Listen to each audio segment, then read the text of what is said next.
The nation woke up to a piece of a shocking news on Friday morning. A semi-naked, mutilated body of a Dalit man aged 35 years was found hanging from an overturned police barricade near the main stage of the Samyukt Kisan Morcha at Singhu border, the fight of farmers' protests for the past year. This was a gruesome case of mob lynching. The 35-year-old Dalit identified as Lakhbir Singh was chased down by some members of a Nihang group.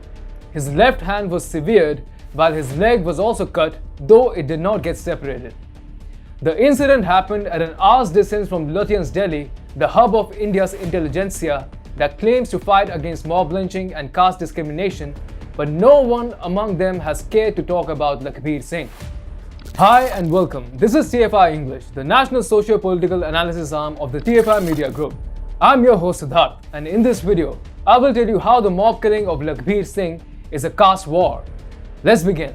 The protest site at the Singhu border was supposed to voice farmers' concerns, but the site of protest first became a hotbed of Khalistani agenda, and now it has become the site of mob rule and street justice.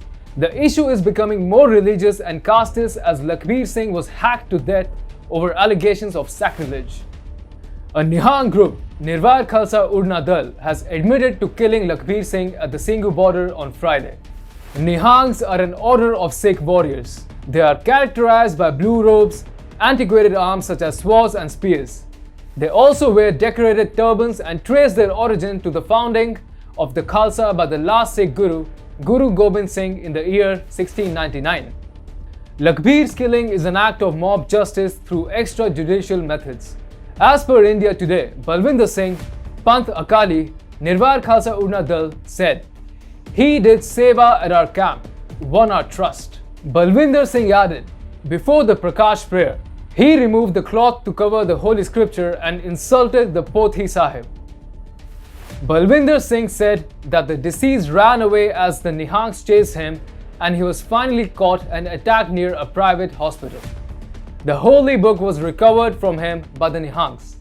A purported video of the incident that went viral on social media shows some Nihangs standing in while the helpless Lakhbir Singh lies in a pool of blood and his chopped hand lies next to him. The Nihangs can be seen asking from where he had come and who sent him to commit the sacrilege, whereas the man in excruciating pain mutters something in Punjabi and pleads before the Nihangs. The gruesome killings has barbarity written all over it.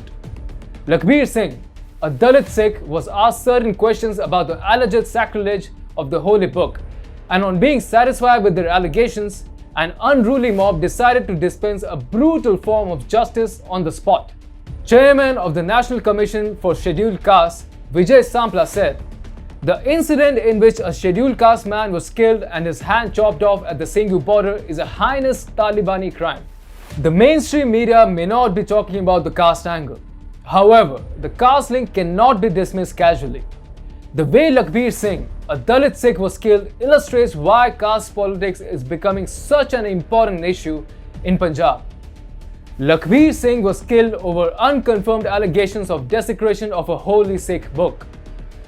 There are inconsistent versions of the incident. Some say he tore the holy book or threw it in a dustbin, whereas others alleged that he was about to burn the holy book. Without any clarity, the mob assumed that Lakhbir Singh had desecrated the holy book and decided to execute him. Recently, Charanjit Singh Channi, a Dalit Sikh, was appointed as Punjab Chief Minister. The political arithmetic in Punjab also means that any political party needs the support of the Dalit community to perform well in the state. As far as the question of blasphemy goes, it is not difficult to understand how the issue can be misused against the weaker sections of the society.